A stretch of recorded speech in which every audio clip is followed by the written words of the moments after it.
మనము నిర్దోషులుగా ఎంచబడాలి అంటే, మనం పాపములో నుండి బయటకు రావాలి అంటే ఆయన మనతో ఉంటేనే అది సాధ్యమవుతుంది.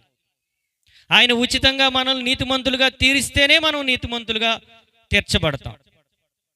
మనకుగా ఎన్ని యజ్ఞాలు చేసినా, యాగాలు చేసినా, ప్రార్థనలు చేసినా, ఎన్ని గ్రంథాలు చదివినా మనము నీతిమంతులము కాలేము.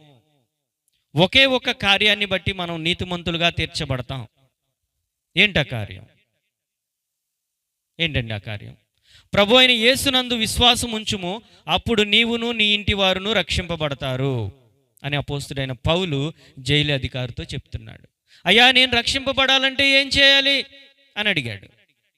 ఒక అధికారి ఒక ఖైదీ ముందు చేతులు చాచి తలలు వంచి అడుగుతున్నాడు, అయ్యా, రక్షణ పొందాలంటే నేనేం చేయాలి? అప్పుడు అతనితో చెప్తా ఉన్నాడు అపోస్తుడైన పౌలు,